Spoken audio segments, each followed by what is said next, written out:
Hello everyone, मी पायल स्वागत करते तुमचं माझ्या एका नवीन व्हिडिओमध्ये. आज आपण बनवणार आहोत वाटाणा भात. वाटाणा भात बनवण्यासाठी मी इथे 1 वाटी तांदूळ स्वच्छ धुवून घेतलेला आहे. तांदूळ 4 ते 5 पाण्यात स्वच्छ धुवून घ्यायचा आहे व त्यानंतर त्याला 15 ते 20 मिनिट तसंच ठेवून द्यायचं आहे. त्यानंतर आपण एक कुकर घेणार आहोत. कुकरमध्ये 2 पळ्या तेल टाकायचे आहे.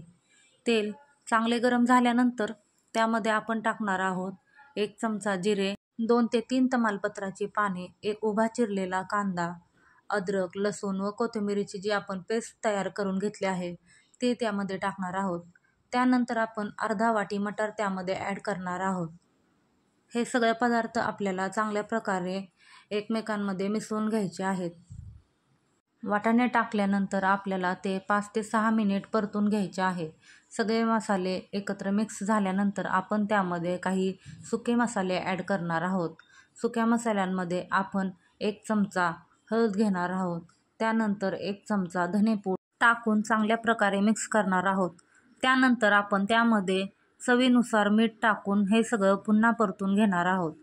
पुन्हा परतल्यानंतर आपण जो तांदूळ बाजूला ठेवला होता त्यातले सगळे पाणी काढून तो तांदूळ त्यामध्ये मिक्स करायचा आहे. तांदूळ चांगल्या प्रकारे मसाल्यांमध्ये परतून घ्यायचा आहे. 4 ते 5 मिनिट परतल्यानंतर आपण त्यामध्ये 1 ग्लास पाणी टाकू तांदूळ व मसाले पुन्हा चांगल्या प्रकारे मिक्स करून घ्यायचे आहे. 4 ते 5 मिनिट मिक्स केल्यानंतर कुकरचे झाकण लावून ते बंद करून ठेवायचे आहे. 10 ते 15 मिनिटांमध्ये आपला भात शिजून तयार होतो. 10 ते 15 मिनिटांनंतर कुकरचे झाकण काढून बघायचे आहे. आपला भात तयार झालेला आहे. त्यावर बारीक चिरलेली कोथिंबीर घालून घ्यायची आहे. अशा पद्धतीने आपला वाटाणा भात तयार झालेला आहे. वाटाणा भातची ही रेसिपी अगदी साधी सोपी आहे. अगदी कोणीही सहज करू शकेल. रेसिपी आवडली असल्यास रेसिपीला लाईक करा, शेअर करा, सबस्क्राईब करा. भेटू आपण पुन्हा एक नवीन रेसिपी घेऊन.